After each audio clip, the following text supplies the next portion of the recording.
क्यों? तू फिर आ गया? तुझे रोका था आने से, मेरे रोकने के बावजूद तू आ गया। अब्बू, उस्ताद जी ने सब बच्चों की छुट्टी कर दी, सब बच्चे अपने घर चले गए, तो फिर मैं कहाँ जाता? ऐसे कैसे तेरे उस्ताद ने छुट्टी दे दी? मुझे मालूम है आपने मना किया था, लेकिन मैं उस्ताद जी से क्या कहता?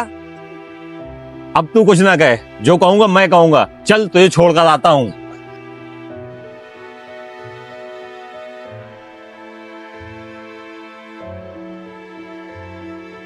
इमाम साहब। हसन बेटा आप लोगों की तो हमने बकरीद की छुट्टी बोल दी थी, फिर आप क्यों आ गए? उस्ताद जी, मैं चला तो गया था घर, लेकिन अब्बू वापस छोड़ने आ गए। वापस छोड़ने आ गए? लेकिन क्यों बेटा? पता नहीं उस्ताद जी, लेकिन वो बाहर ही खड़े हैं। बाहर खड़े? एक काम करो, आप ये फूल तोड़ो, हम अभी उनसे बात करके आते हैं।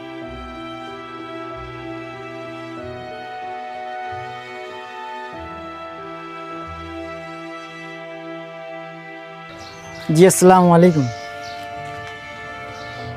वालेकुम अस्सलाम। इमाम साहब, आपसे गुजारिश है कि मेरे बेटे को खास तौर से ईद बकरीद के मौके पर घर न भेजा करें। अरे आप ये कैसी बातें कर रहे हैं? ईद बकरीद की छुट्टियां तो बच्चे अपने घरों में मनाते हैं और आप उसे छुट्टी से मना कर रहे हैं।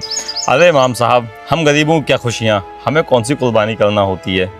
अरे मोहतरम, अगर आप कुर्बानी करने की हैसियत नहीं रखते तो ईद की खुशियां मनाने में तो आपको कोई पाबंदी नहीं है। देखिए इमाम साहब, बच्चा जब घर आता है तो नए कपड़ों और कुर्बानी की हसरत रखता है, और मैं ये नहीं चाहता कि मेरा बेटा हसरतों की बोझ के तले दबा रहे। इसीलिए मैं चाहता हूँ कि वो यहाँ रहे तो उसे कम से कम कुर्बानी गोश्त नसीब हो जाएगा। ओहो, तो ये मसला है, इसलिए आप अपने बेटों को यहाँ छोड़ना चाहते हो? लेकिन आप उसको ये मत बताइएगा, उसको छोड़ने की वजह यही है। नहीं नहीं, मैं कुछ नहीं बताऊंगा, बस आप अल्लाह की ज़ात पर भरोसा रखें, वो आपके लिए ज़रूर कोई ना कोई वसीला बनाएगा। जी आमीन आमीन।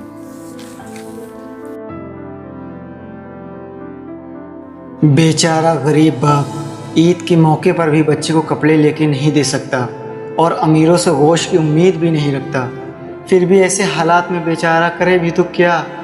या मेरे मालिक, तू रहम फरमा, ऐसे लोगों पर और कोई ना कोई वसीला बना।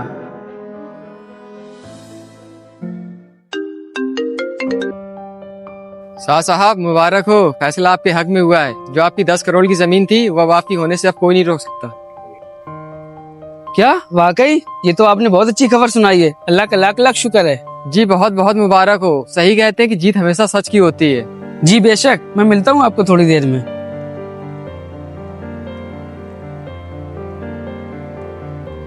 अल्लाह तेरा लाख लाख शुक्र है कि मेरा इतना मुश्किल काम हो गया और फैसला भी मेरे हक में आ गया।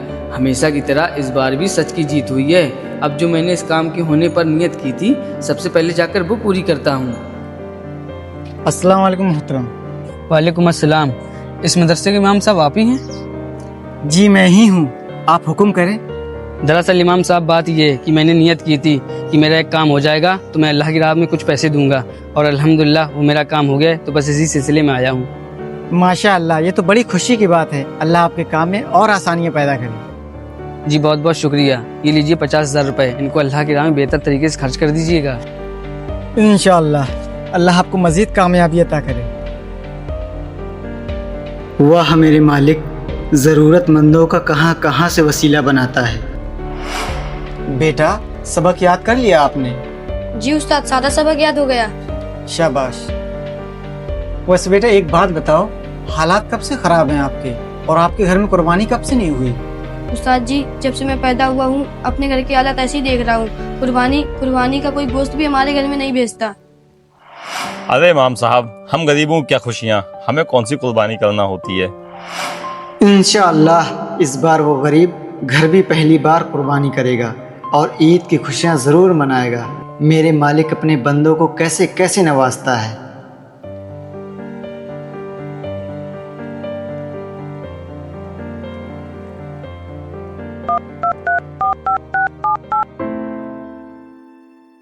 जी अस्सलाम वालेकुम मोहसिन साहब।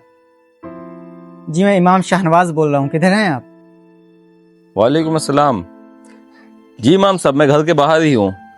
खैरियत तो है ना? चलें रुके, हम वहीं आते हैं, हमें आपसे कुछ काम है।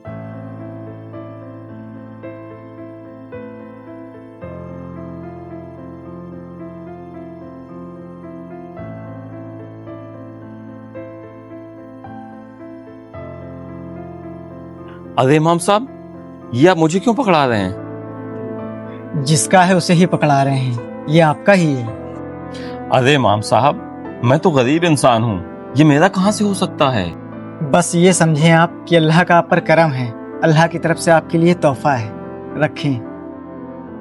अच्छा, वाकई? आपका बहुत बहुत शुक्रिया इमाम साहब। या अल्लाह, मेरा लाख लाख शुक्र है। इस बार आप भी कुर्बानी करेंगे, चलिए चलते हैं।